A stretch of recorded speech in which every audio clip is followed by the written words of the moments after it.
officials from the regional office of the UST8 nga niniin may pag-isupay iton celebration iton Regional Science and Technology Week masunod nga semana. So we have here for this edition aton mga banggitan nga mga bisita for this episode of Kapihan. We have the Senior Science Research Specialist and Information Officer, Ms. Jean Gay Rago. Maupay nga aga aton nga tanan. Good morning. And of course, the Regional Director of the USA8, Director John Glenn D. Ocaña. Sir, good morning. Good morning, everyone. Maupay nga aga aton nga tanan. All right, let's not keep our listeners and viewers waiting. Let's keep the ball rolling. Let's start the ball rolling rather. As I said earlier, ini nga press conference sa pagena may pagsumpay iton RSTW 2026 dinhi Eastern Visayas, and the DOST nakapreparar hina magkalain-lain nga mga activities, importante nga mga activities, mga opportunities of science, technology, and innovation which pwede naton ma-explore sunod nga semana. So to explain to us ano ini nga mga activities nga ano iton magiging tumong iton celebration next week, some opening message perhaps from our panel. RD? Yeah, thank you so much. Tama po ito, no? Next week we'll be having the Regional Science, Technology, and Innovation Week celebration, and this will run from July 15 to 17 at Robinson's North in Tacloban City. And also this is free. Everyone can join the different activities that will be featured there. They can experience the different exhibits that will be featured there also at the ground floor and also at the second floor. And we have a lot of things that we have prepared for all of us to really appreciate what science, technology, and innovation is all about for Region 8. Ms. Jean, anon aton theme pag anot magiging sentro iton celebration? Okay, so an aton theme for this year, align kitahan National Science and Technology Week nga theme, which is Science, Technology, and Digital Innovation Driving Food Security, Sustainable Energy, and National Resilience. So bali, ang focus natin yan is to showcase and promote DOST-funded and supported and developed technologies nga na-focus sa food security, sustainable energy, sustainability, and resilience, or disaster risk reduction and management. Okay, before we introduce our media friends who are around, thank you very much nga daan nga Ani Hirano nagtabong for this particular episode ito na Kapihan. May dakusyahan nga pakiana to our panelist with regards to the kanang DOST in forecast for the Super El Nino. Anot aton ginbubuhat or rather preparation to this phenomenon that's forecasted to happen within the year? First of all, ang forecast natin is coming from Pag-asa, which is part of the Department of Science and Technology. So that Magkamedan region hin guidance on what to do talaga during this time na may Super El Nino kita. We ask Pag-asa to present the different things that we should be doing, things that we should that we should know, get informed during the last Regional Development Council full council meeting. And we ask Pag-asa to present the different activities or preparations that we should be doing. And incidentally, bagahin diri kami eksakto nga dapat maghatag yan kuan dinhi nga mga measures that we should be doing anon forecast nila, since this is really the mandate of the Pag-asa. Although other part of us kailangan maghahatag mga information as well niya and advisories should be the authorized agency, and that is Pag-asa. Alright. Wala ba kita sir mga technologies when it comes to siguro agriculture or fishery nga pwede naton ma-impart to our partner agencies on how they can cope with that phenomenon. Yeah, we have in fact itato niya na pinaka-latest nga program or project gihapon at tinatawag natin nga saray the smarter agriculture to reinvigorate agriculture, smarter approaches rather to reinvigorate agriculture as an industry in the Philippines. So ini nga klase ini nga program utilizes technologies of AI and IoT or IoT, Internet of Things. Internet of Things, wherein nagamit kita ng mga sensors to come up with data that will help us decide on what to do with and how to manage our agricultural farm. So this through all of this information that we'll be getting from all of these gadgets and sensors through the use of IoT can help us decide kung kailan pa ba naton hinda mga water para natin hain kita para natin plant, hain kita dapat magtatanom, saan kita magtatanom, saan kita mag-harvest, what type of crops dapat ibutan dida, and even how to manage pests. So all of these technologies ginagamit natin to really come up with a smarter way of managing agriculture or our farms. Okay, so baga technology smart of agriculture. It's a smart agriculture application actually. Yes, that's good to know. At least may nakita one technology based on how we can address sektoran agrikultura with this phenomenon on the Super El Nino nga forecast possibly natin ma-experience this year 2026. Actually, yes. if I may we also have other ways of combating extreme weather conditions. Just like ginigihapon nga Super El Nino natin, we are also promoting the use of vertical farming, and wherein we can grow our plants indoors. So using these technologies, we can achieve food security by producing crops na kailangan natin, especially high-value crops, even magbabagyo dito, may drought na gawas. And our parang demonstration farm or our successful implementation of this right now is here in Tacloban at the Leyte Park Hotel. If you would visit the old Leyte Park Hotel, at the basement, you will see there that we have the vertical farm there for different crops. They have started with litos, and they are now producing it for the market in Tacloban City. So they're also now trying to grow other crops or other herbs, and yung tinatawag natin microgreens, which are needed itatong mga itatong culinary artists natin in hotels and restaurants. Does it vertical answer? Does it need more water or what? May water pero regulated nga tanan kay kun ulit kailangan hit plants nato amo na tinahatag. So optimized niya paggamit ng water, optimized ang paggamit niya minerals na kailangan niya, optimized ang paggamit even hand temperature nga kailangan nato.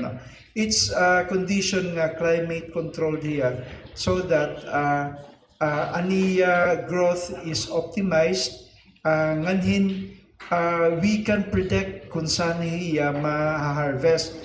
So this type of technology is also called agriculture, which is just in time. And the good thing is para anamon purpose kasi nga mapopular sa niya nga even ito mga kabataan mga kitahili. If you will visit our Eastern Visayas Science Centrum here at the Leyte Academic Center here in Palo, Barangay Pawing Palo, you will see this also. we have a feature, one room of vertical farm there. They can see how these crops are grown there, how this system works, and they can even buy the crops. All right, so nice to know. This time we'll be introducing our media friends for this particular episode of Kapihan na PIA. We have Elmer Recuerdo of Daily Tribune. Ay, nareklamo kayo ng kape. Ada na? Okay na? May kape na. Very good. We have Ruel Montes of Taclob News. We have Luisidro Bong Moscosa of Balitang Bisdak of GMA Regional TV. And Ryle Moscosa. Asya na? Ryle? Alright. We also have Manoted Tomas of Balita Kasayuran, ang pinakabagiitan ng katanan. We also have Ruel Amazona of the Lady Samar Daily Express. Sir Neil Globa of DYBL. We have from K5 News, Carlo Arisgado. Di rin na ikaw DYBL? Sige, niyan. Mapakilala kita otro Sir Neil. Alright, from RMN Tacloban, we have Chester Sanita and Manu Nestor, the season 1 among the batch. Yan na, di ba? Makuri magsaring nga, veteran, senior, kuno kay bagat litilan digit dating. So, season, di ba? From Tacloban Star again, Mano Nestor, Dr. Nestor Abrematea. And to shoot the first question, let's give the floor to our seasoned journalist here in the region. Go ahead, Mano Nes. Nabulos na yun. And we also have pala our regional head of the PIA. Kaya waray pagtapon, kung magtatrabaho kami or dire, umupod talaga hiya. Amon, na supervise. So Ria Narito is joining us this episode. Thank you. Alright, Manones, go ahead. Director Glenn and Ma'am Rago. Kita ko nila ako, what are the activities for the coming national, regional science and technology week celebration. Yan ang July. Okay, thank you for that question, Sir Nestor. So, the RSTW po will run from July 15 to 17. This is an annual activity naton. So, damo ini ang amon gin-prepare para sa iyo. So, first day, July 15 aga, may daini opening ceremony which will be attended by no less than our Secretary, Dr. Renato Yusulidum Jr., our Undersecretaries and Assistant Secretary, as well as our local leaders in Region 8. So, watch out ka mo kay damon aton hito nga da mga iglo-launch na mga major programs such as Science Tourism and namon Advanced Manufacturing Center here in Eastern Visayas. We're also going to launch our DRRM roadmap and our artificial intelligence roadmap. And we will also be turning over funds for our MOCO, naton mobile command vehicle, to two beneficiaries. One is PLGU Biliran and the other one is LGU Katarman. And then the opening ceremonies will be followed by the luncheon press conference. You are invited as well. And this is also in partnership with the Philippine Information Agency. Thank you, Sir Rian and Ma'am Alet, for confirming your participation. So, the press con will be attended by national and local media para mas wide pa ang pag-disseminate naton aton mga available technologies for promotion, adoption, and practical use of our communities. In the afternoon, we are going to have the first session of our Istorya Kita STI Forum. So, ang first session, ang aton focus ini is food security. So we have invited several speakers from our local stakeholders. May kita invited na mga local processors from our assisted LGUs. May the LGU Baybayan, LGU Palo, to showcase their best practices on food processing. We have also invited the Eastern Visayas Food Innovation Center for R&D naman, related to food. And then we have also invited our program leader from the UP Los Baños to discuss about the smart agriculture saray. And the following day, may dakita session 2 of our STI forum. So this will focus on DRRM technologies, and we have also invited DOST Pag-asa, FIVOX, the DOST Advanced Science Technology Institute, or the ASTI, and we have invited several of our smart and sustainable communities na beneficiary LGUs to showcase their best practices and innovations related to DRRM. So may dakita hini confirmation from Katarman, Borongan, Maasin, Naval, and other LGUs.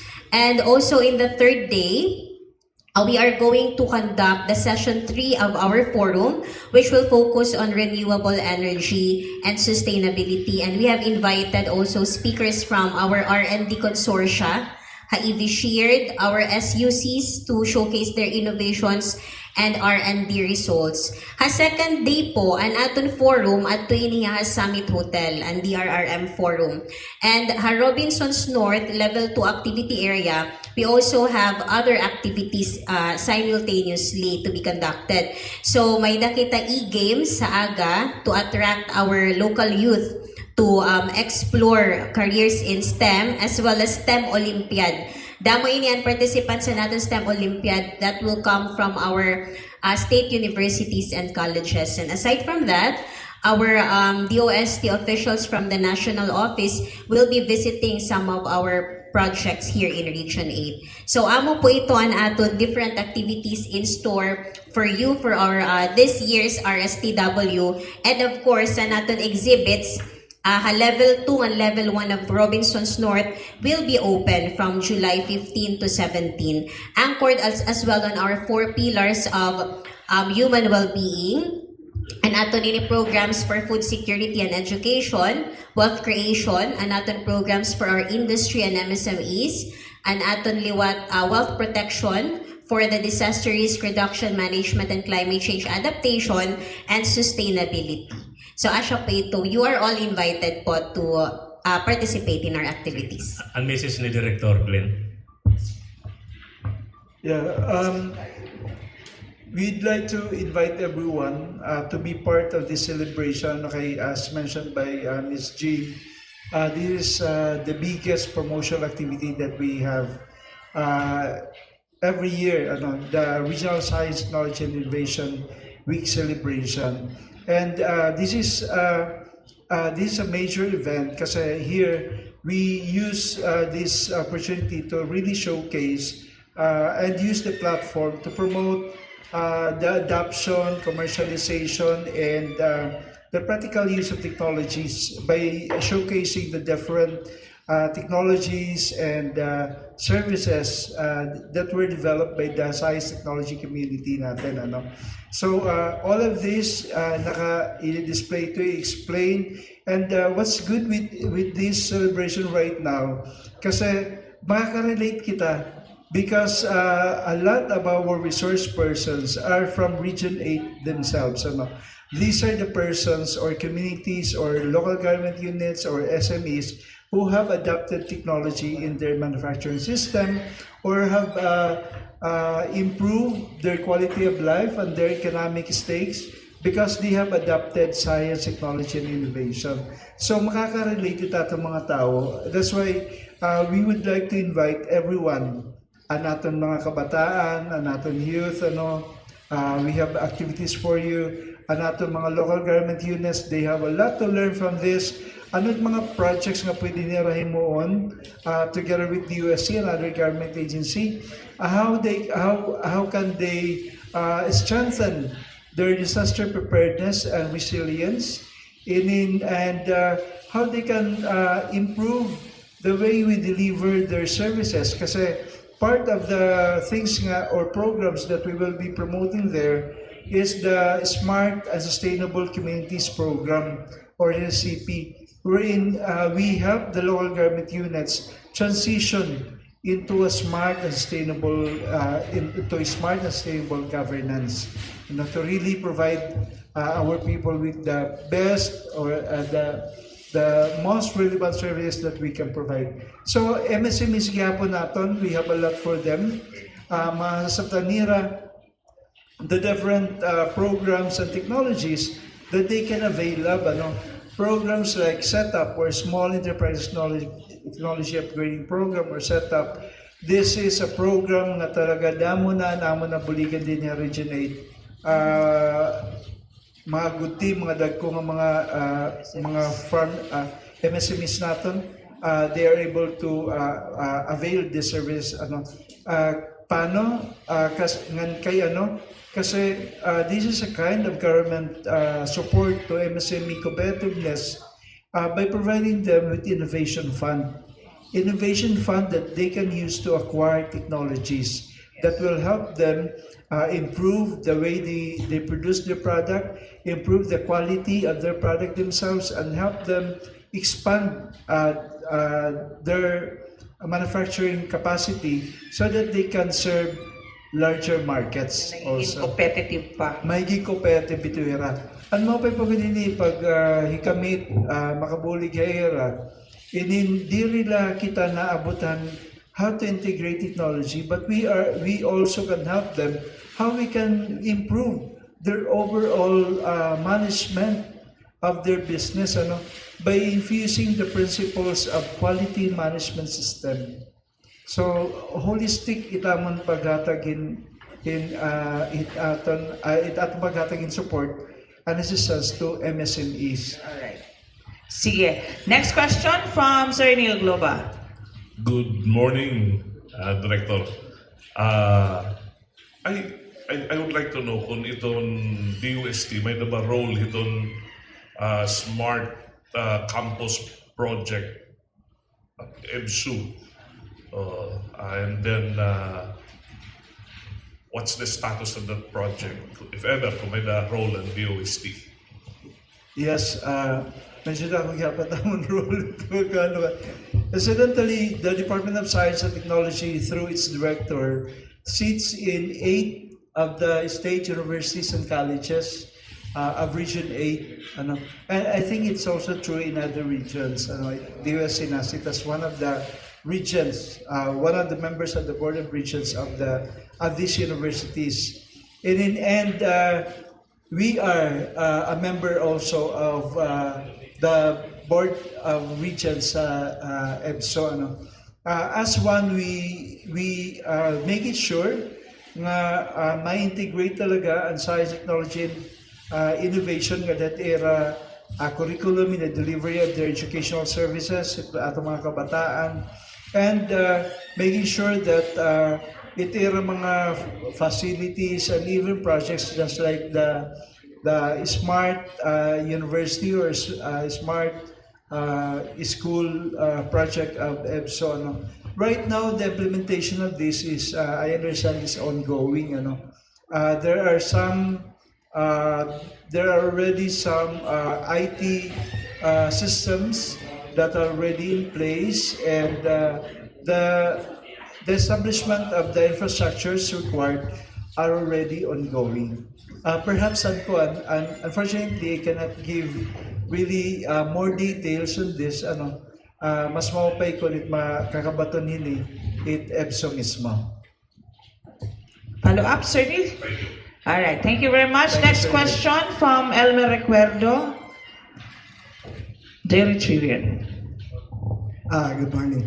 Sir Glenn, recently there was a partnership formed between the DOST and Eastern Samar Provincial Government. I think it has to do with science-based disaster planning. Can you tell us more about it, and why is it important for a place like Eastern Samar? Yeah, I think you're talking with the latest activity that we have in Eastern Samar, together with experts from FIVOLCS. One of the hazards for Region 8, because of our geographical location, wherein we're facing Pacific Ocean, and we're really part of the Ring of Fire, are seismic hazards. A hazard about earthquakes. And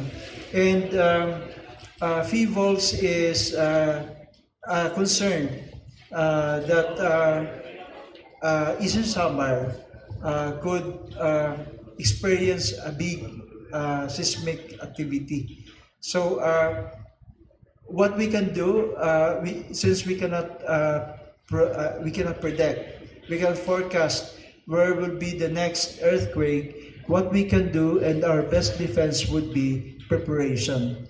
So, gi-prepare natin ni Taton mga kuan at mga tao by helping them understand ano talaga ano at mga hazards related to seismic activities or yung mga earthquakes and how they can better prepare. So, amit aton kuan. But actually, this collaboration is not only for Eastern Samar. We're doing this for the entire Region 8. Okay, in fact, one of the highlights of last year's celebration of RCW is the memorandum of understanding signing between DOST 8, the OCD, and the DALG to make sure that we adopt the technologies developed by DOST, that all of our local government units adopt this so that we will be better prepared and be better able to do our disaster reduction management plans. Kasi with these technologies, we'll be able to come up with data and information that will really guide us in coming up with our disaster management plans and disaster recovery plans also. Okay. Follow up, Elmer? So in the case of in the partnership with Eastern Samar, ano na mga nabugusad to? Ano mga outcome nga nahimo? Yeah, one is kasi sa nga hazard seismic activity is tsunami. And baro naman kita nga Eastern Samar is one of the provinces natin nga na-face talaga Pacific Ocean. So magkameda nga ng tsunami coming from Pacific Ocean, possible nga may igudayon ni Taton Eastern Samar. So we're coming up with early warning devices together with the local government unit there, and we even told FIVOLs that just help us identify ipapambutan ko talaga niya nga may strategic here that will give us really the in advance information and time for our people to know there will be this kind of disaster, hazard. So we're going to come up with early warning systems for tsunami as one of the hazards for seismic activities, together with the local government unit and FIVOLs, which is also part of the UST. Thank you. So, at this point, i-recognize lot natin and PRTV 12. Thank you for coming. Nakahabol hapon. Next, we have Manuel Montes of Tacloban News. Go ahead. Thank you, Alec. Good morning, Director. Ang Philippine Statistics Authority may nanira release nga functional literacy education mass media survey data, and we are seeing a massive and significant shift on how Filipinos consume iton mass media away from traditional and naton print labi ng duro itong printan ka o kaya broadcast nga nakatulog kita heavily on digital platforms. So in line itong ka ng DOST initiatives or post for smart communities. May nabang kita itong DOST Region 8. Do we have an active program supporting itong digital media infrastructure? Hindi nga mga programs or grants ba intended for at local like for example itong mga tech-driven mga content creators Maro kitang laptop ngayon. mga digital journalists like Tacloban Digital News hindi nga mga software developers or responsible for keeping iton aton mga constituents sa Eastern Visayas region. So we have that in programs or projects. Although this can easily Perhaps fall... software side of Yeah. the digital media. May ganun ba sa DOST? Yeah, this can easily fall under our Smart and Sustainable Communities program. But basically, as it is, what we can easily provide are the trainings. We can we can do the training by ourselves, and we can also tap our state universities and colleges to do the training on whatever ones that like digital content creation, and coming up with hosting yata ito or whatnot social media, no? And we have done this last year actually through our collaboration with the LGU Dulag, wherein nag-train kami how to create social media content kasi amo lang ang request to ni Mayor Joy beforehand, so perhaps during last year yata and Mayor Joy pa yata nag-request and we did that kind of training with them kasi the purpose is to help the constituents there in Dulag come up with the skill on how to build the social media presence kasi maraman kita there's money gihapon nila na we can earn from social media accounts natin when they become popular, and we train them on how to create this content that will really help them made that kind of impact na magkakamay monetization their content. So what I'm trying to say is, if you have this kind of request or you need this kind of training, we can do that kind of intervention for you. Okay. Actually, we have an initial para exploratory with partnership with the LNU Center for Teachers Education Research Innovation nirang center, no. Pag-develop parang digital literacy and community information framework, no? So magsisit pa kami parang in strategic partnership. Anyway, again in relation to this pagtagad digital thing,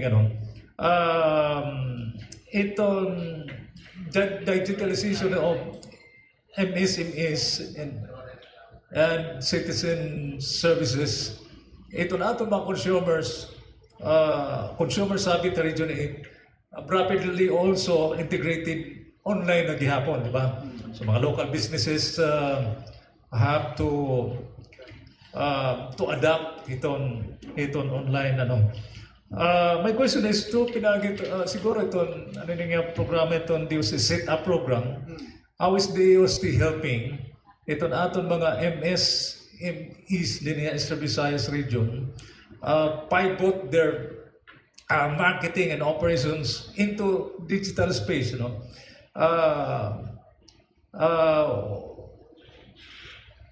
with this year's RSTW, may naman nato mga technology or innovations, tools nga highlight to help MSMEs. rural micro enterprises bridge the digital gap. Thank you for that question, and that's very, very relevant. How we can optimize the digital world, especially for MSMEs, and perhaps we have already, the DOST has already created that kind of reputation nga itaton asasag nga mga MSMEs really produces products of quality talaga. That's why no less than Lazada Philippines came to DOST to partner to promote these products nationwide that are produced by MSMEs, assisted by DOST through one setup and other services naman or programs naman. So ongoing to unite aton kuan population and uploading of these products nga ipropromote naton in the e-commerce world, so to speak, through Lazada Philippines. So this initiative is nationwide, and durungan ini all the regional offices and provincial offices of the USC are now doing this initiative of uploading ini mga products naton nga from Ano lang ang mga products, sir? this can be from Various food o agri. non-food, tanan nga products produced by the USC assisted firms. And this will be a big boost kay in marketing our Filipino products, kasi naman kita how Lazada, the reputation of Lazada in terms of the market in the e-commerce world. So we are so happy with this recognition for the private sector like Lazada Philippines. And this will really, we're seeing that this will be a big boost to our MSMEs. All right. Thank you, Manuel. May nakita question tikang Facebook Live before we entertain another question from the floor from PRTV. How can science, technology, and digital innovation contribute to improving food security in Eastern Visayas o Pan-Miss World? Napaka mapahindurot na question. And incidentally, in this one, as mentioned by Miss Jean, this one of the Historia talks natin, wherein if we feature natin ang ating mga initiatives, mga projects natin, that addresses food security. I would suggest katugod attend this session in mga Historia talks ba ang tawag? Historia Kita. Historia Kita or Science Technology Talks, connecting science, innovation, and impact. But to answer that question, we have a lot of technologies and programs that addresses food security. And one of which is an nato kanina naton initiative on promoting other or newer practices for agriculture like the vertical farming, pag-adapt technologies which is being promoted through Sarai or the smarter approaches to reinvigorate agriculture as an industry, and pag-adapt it, we have this a product that enhances the plant growth, which was produced by the Philippine Nuclear Research Institute or PNRI of the UST, which is made from carrageenan that really increases the yield of crops to 30%. And this was tested every now and then, talaga 30% economia or buying better pa iya. And we have other technologies and programs nga really focus on food security. So if you want to know more about this, everyone is invited to attend this one. This one will be on July 15 in the afternoon at the second floor, the activity area of Robinsons North in Tacloban City. Be there, waray bayad din ng ato kung libre niya. You will get a lot of information and perhaps by ka pa makadawkin house and lot. Balita joke na. May da kami mga tinatawag ng mga door prizes ba? Mga tokens nga ipapanatagayara. Para di ka mahingalimot pagbalik na yung mga balay. Di ka mahingalimot, it's science, technology, and innovation. And DOST itself. Right. Sige, may dapat din next question. Second question from our online, perhaps si Ma'am Jean. Eastern Visayas is prone to natural disasters. How is DOST using science and technology to strengthen disaster preparedness and community resilience. I think this is also part ito naton celebration for next Yes week. po. Yes, Ma'am Jean. Okay, thank you for that question. So, based na aton theme o sa iniha mga focus areas for this year's NSTW and RSTW. So, during the RSTW, showcase naton ang aton mga disaster risk reduction and management technologies developed by Pag-asa, FIVOX, and ASTI. And we have a one whole day forum on DRRM on July 16 to be conducted at Summit Hotel. So we have invited all of our local government units to participate in this very important activity para hira makapacitate, and they'll have a knowledge of the technology offerings of the OST na magagamitan naton mga LGUs on how to prevent and mitigate natural hazards and the impacts of climate change. Mamini nga mobile ka man ko tuloy. Yes, Ano mo po. papanhatag ini niyo? May da kami inituha nga to turn over yan ng RSTW during the To an opening. LGU. Yes, and also to PLGU Biliran and also for LGU Katarman. So, inihiya magagamit talaga inihan aton local government units during times of natural calamities. Ano yan, parang mobile center, command Yes. center during Opo. Command during center hiya disasters. during disasters. Yes po. Kompleto inihiya. Ano ada sulod? May TV. May dahiya advanced communication and monitoring technologies, tas nakakasupport ya coordination, disaster response, and emergency management. So inihiya may dayto ya pick up vehicle, may daghapon hiya tent or the mobile command center nga atuan mga equipment. There may mga radyo, may the monitors, and trained ini naton LGUs nga tatagan. Gin-train hira on how to fully utilize and optimize this Ano din, ma'am? technology. What's the plan? All LGUs will be given in the long run or beneficiary? We can provide Everyone. no? So it can gibubutan na natin at least one per province, ano. Ang mga risky good or vulnerable ng mga mga areas. strategic talaga mga lugar natin, binubutangan natin nila. And normally this is done with the provincial government. Alright. And state universities and colleges. All right. Next question from Chester of RMN. Go ahead, Toy. Check. Good morning, RD. A similar question lang kanina sa online, yung sa sub-theme, driving food security is being mentioned.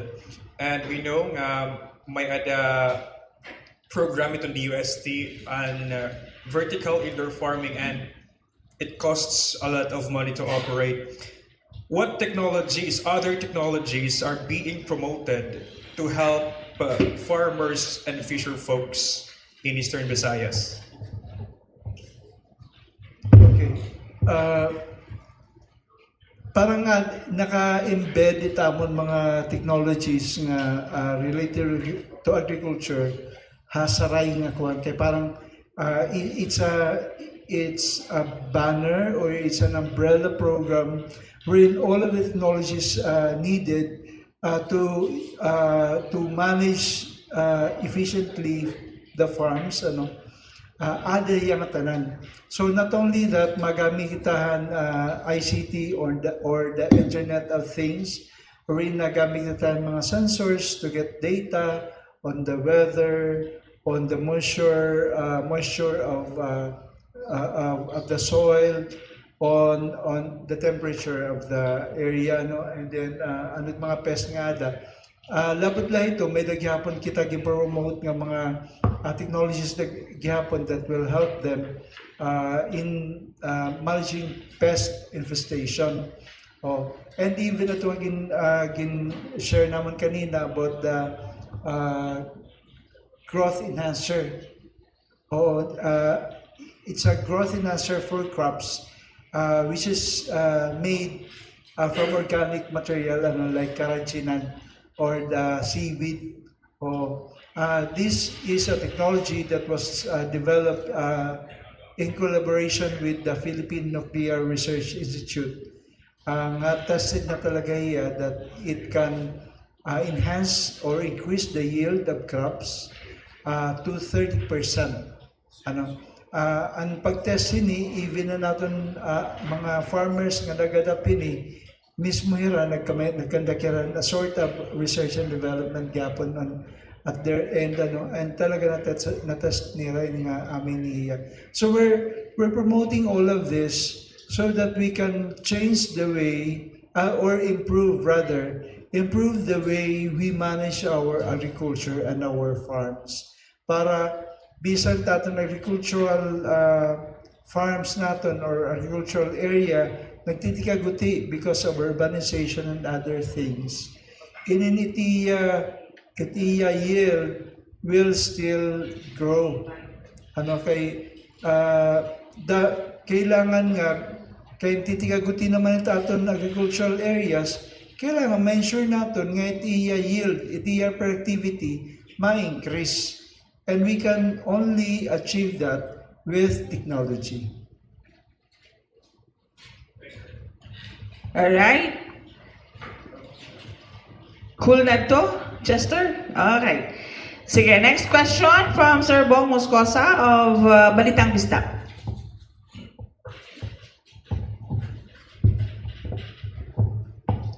Good morning. I am after of the DOST, my favorite agency during calamities. Balitaw, in itong Eastern Samar and the rest of the summer provinces is prone to flooding. Every time after itong El Nino, magdala niya, magbababaan na liwat. So, may anak ba kita apps itong DOST nga baka ka-monitor updated monitoring? Kaya dito nakikita ng mga social media, dito ilaro na sirin man lang flooding on flood-prone areas, low-lying areas, and then mga river Luzon. How about mga river Liti and Samar, na kundiin pag nag-uuran na, like for example, Hipapad, magduha na nga ni kaadlaw nga uuran na din Samar, itong Hipapad, submerged na era. So, nahulat na lang kami ang tics, tikang kami or verha Hipapad nga, lubog na kami didi. Kung may ada ba ni automatic nga sensor ng mga kukuha namon itong data from DOST or other mga dagko nga mga river itong Samar and Leyte. Thank you for that question, and that's really a concern nato din nga originate. Pero actually, di nato originated nagagamay din flooding. Even in countries nga normally di rin flood kay damot yung desert. Oo. Di rin desert. And fortunately, we partnered with OCD and ALG para mag-adapt talaga rahan mga technologies natin or mga platforms that will give our local government units with idea ano nga klase na hazard may dahira. And one of the hazards that we have and is common to us is flood-prone areas. So, aday ni mo kuha ni mo hazard hunter nga application naton and the GeoRisk itself, georisk.ph. And what we did is we helped the local government units adapt this. We trained them and we are continuously training our local government units on how to use georisk.ph and its different applications nga dahil para magamit talaga ng tatong local government units para ma-identify nila ano nga klaseng hazard may dahira and then what things that must be done so that the impact of these hazards will be reduced or di kita makaka-eliminate pero actually amo talaga ito is gusto natin ma-eliminate talaga it negative impact yun ng mga hazard natin. So and of course to come up with information about these hazards dapat lang adin itirahin tatong georisk.ph We also have sensors that we can use, that we can purchase, and local government unit can purchase, so that they will have warnings, and especially kung. So we have this what we call automated water level sensor, wherein pag na-detect nga nagano pa ito nagataas na ang water dito bridge.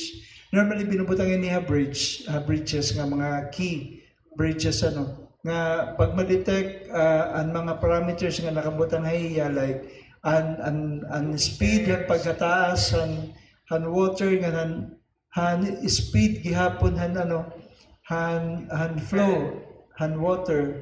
Pag na-meet ito ng mga parameters, maingaw, mag-a-alarm ito nga gadget, mag-a-alarm hiya. Ano yung tawag, sir? Automated water level sensor with alarm. Parang I forget that, but there's an alarm. So that bisan kung mahinabo ito nga pag-raise, critical nga pag-raise hit water, gabi, na nga turong nga tanan, mababatian, mamamangnog gihapon kita nga tanan kasi mag-a-alarm niya, mag-aaningaw sa impatan nga waray-waray. So, for areas nga talaga has this kind of prone to flooding, mas good magamit kita nga klaseng mga gadgets. And DUSC can help them identify ano talaga proper nga mga gadgets or mga sensor dapat ibutangan, hain dapat iya ipagbutang. Adi nga range tech, sir. Range tech. Hindi nga range tech naman, this is a project that is funded by DOST and this is being implemented by the De La Salle University. Before this one, actually, nagkameda kita simple nga maisip ko lang simple kasi pag malaki sila tuya nga study on why Palo is prone to flooding, and through the team that was created under the iStart program of the UST, nakapag-create kita yung team of experts from UP Diliman, De La Salle University, and Eastern Visayas State University, who studied kung kaya nga nagpa-flood din niya Palo. Kaya ang nag-request ito naman was then the mayor, Frances Ann Pitilia.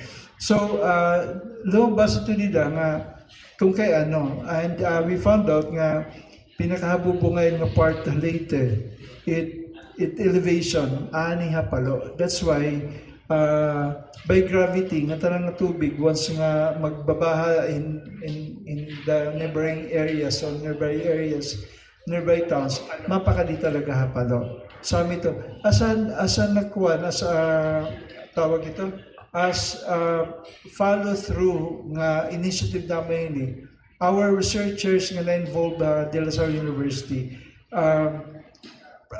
proposed this range tech project. This range tech project is designed to come up with technologies, 3 technologies to be exact, that will help flood mitigation. The first technology, and all of these technologies are categorized as low impact development technologies. Wherein di ko hindi baga kailangan hinda ko good nga investment, di kailangan hinda ko nga mga infrastructure, but it uses infiltration process to address run of water which is causing the flood. So these technologies are now being developed here in Leyte, in Palo, Leyte. Diniya ato nag-originate. Dinhi develop in here. Develop.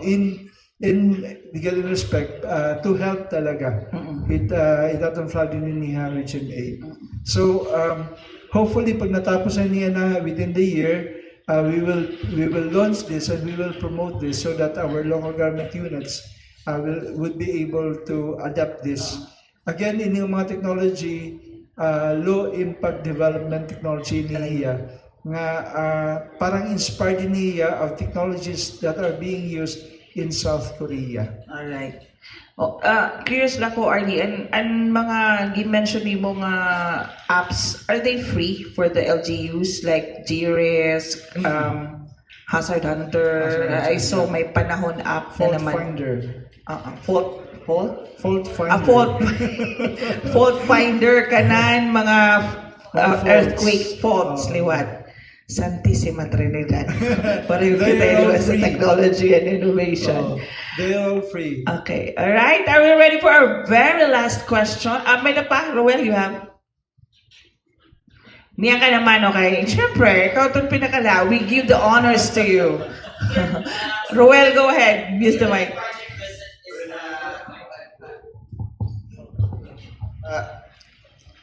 Part ito an activity for the Regional Science and Technology Week is a project visit to Samar. Suhoton? Sohot. Anong kuan mi? Anong purpose? Not the purpose, but Significance? Significance sining hiton particularly han secret kitchen Into technology ni to Suhoton. DOST and innovation. Yeah. One of the ilo-launch natin ng project actually is science tourism. Science tourism wherein itatap natin ikapopular and the power of tourism to promote our MSMEs nga are powered by science, technology, innovation through our programs at the UST. And at the same time, ma-promote ang Region 8 nga para hiya makilala nga diri la kita itato mga tourism site diri la San Monico Bridge, Leyte Landing kuan, but we have tapos mga beaches naton diri la amin taton din Himeda, but we also have inherent nga mga industries nga na-produce mga products nga world class gyapon niya sa amin at panuyuya. So, ini nga particular nga ikukuha natin hakuan second day yata ito of second day of the RSCW. Baka kita Basay. Actually, it's in Basay kasi we have a project there with the weavers of Tikog in Basay. We have helped them come up with better quality Tikog-based products. By making sure nga raw material are properly dried, so we gave them what we call an eco dryer. It's an eco dryer designed by DOST that dries the raw material nga tikog to the optimum niya condition para iya mahimo into different products nga dili madali masira this is particularly very important kasi we are planning to, and we will pursue this together with the provincial government of Samar. We'll be promoting the products of Samar to the US, particularly in San Francisco, California, USA. We'll be promoting those products. So we have this intervention and through our program called WH-WISE. It's our intervention to women entrepreneurs gintagang gyapon naman nila funds so that they can create new products, design new products using ICT and they can optimize gyapon nila marketing through the use of the internet or e-commerce solutions natin. And at the same time, since promote natin ang Samar to the US, will also be featuring Samar's Secret Kitchen during this aton anpeto aton visit nga to Basay. And the Secret Kitchen will be featured dito mismo sa Hoton Cave. Para diretso kita makapag-explore sa Hoton Cave kay itaton mga bisita bagawara pa mahingat ko. Good luck. geologist pagulitaton ko, itaton Ay. secretary. Okay. I'm sure dami tiya masasuggest how we can improve itaton presentation hit Soton Cave in the science and technology lens. Good luck. That will be exciting. All right.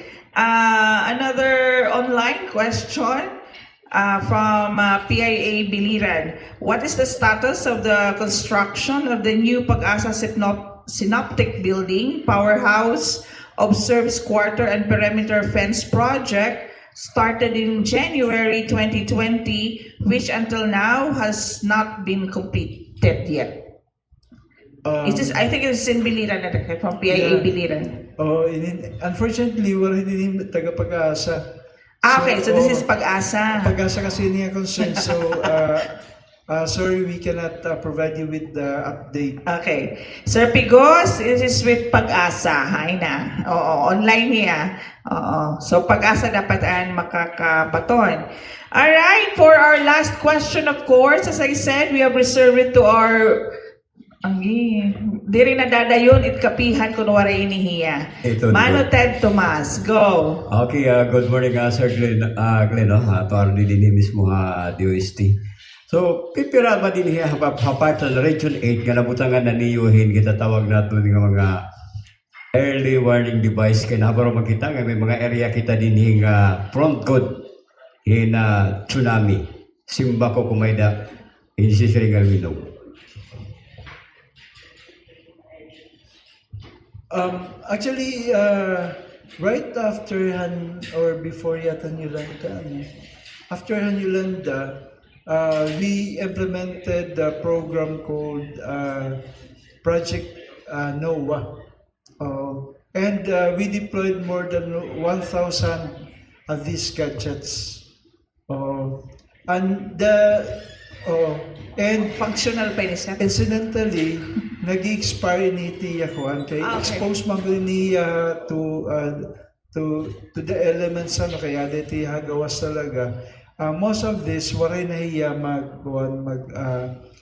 di na yan na work and bagabagayan almost disposable nga you have to really buy a new one than fixing it. You have to replace it talaga. And yung replacement sana of this, we are hoping i-shoulder na natin local government units.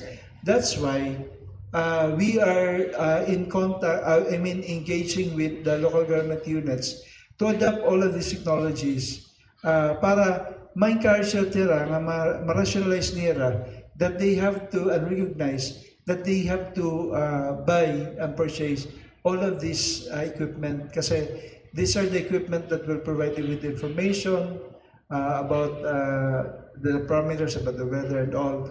And this will give them also the early warning information.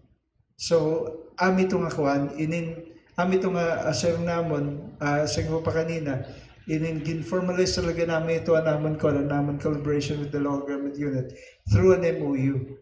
Kay we really wanted nga all of our local government units will be well prepared and disaster resilient by adopting all of these technologies. So hopefully, with the ongoing engagements that we have with them, all of them will be able to replace and or buy new sensors that they can use for them. There are already some local government units nga nag-i-start na hirap palitin yung mga gadgets. Okay, no more follow-up?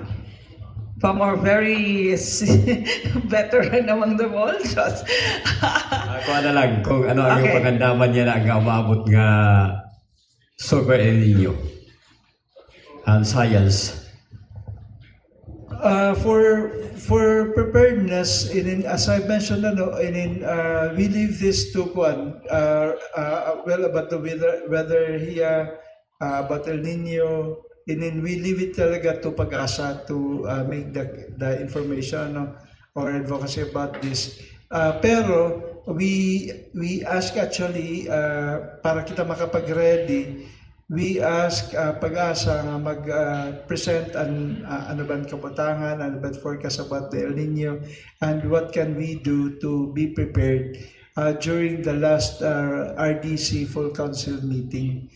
Kasi this is the highest governing body of the region. Atong tanan naton mga leaders, and that's the best platform to help to inform on how we can be better prepared and what to expect hini nga aton ginaharap nga natural phenomena nga super El Nino pagod.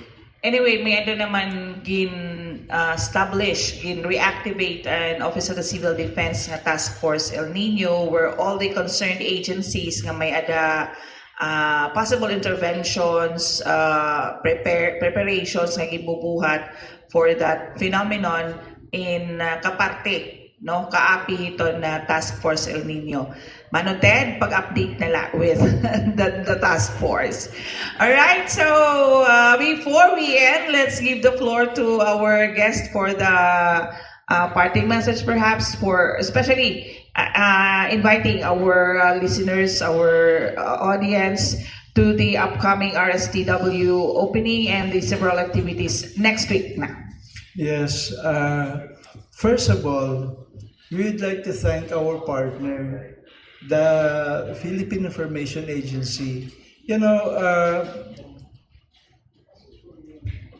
everything that we do and what the government will not be effective, and this will not be availed of by the public without a good communication plan or communication initiative.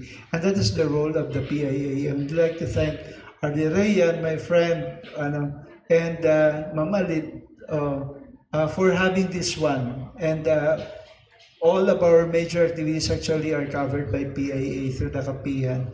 And we would like also to thank all our media partners natin who have transitioned into digital media practitioners na. Okay, iba na tira ko niya na, iba na tira yan na paghimit, online na talaga tira paghimit content. I'd like to thank you all, and hopefully I will be able to reach all sectors of Region 8 so that they will be able to take advantage of this opportunity to really learn how science, technology, and innovation can improve the lives of our people here in Eastern Visayas through different showcases of cutting-edge technologies and local technologies that we'll be presenting during the July 15 to 17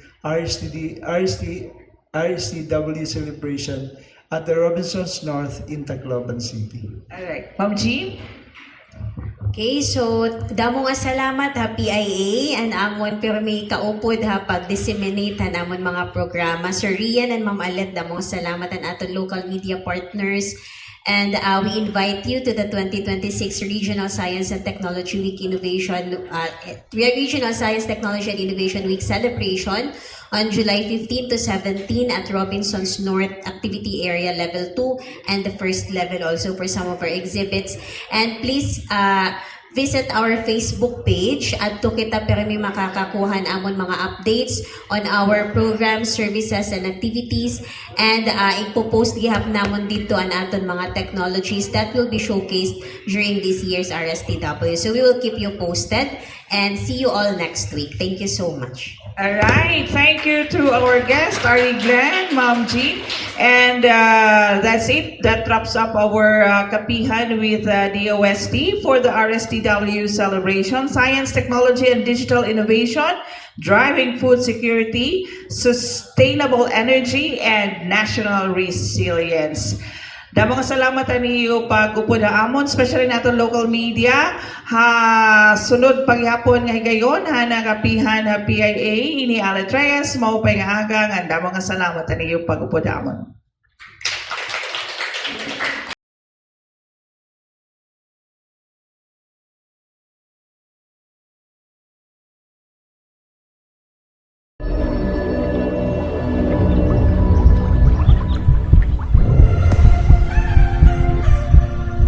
Powers the future of Eastern Visayas.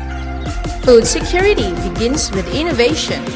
from our farms and fisheries to our laboratories and communities. Science helps nourish lives and strengthen livelihoods. Sustainable energy powers progress.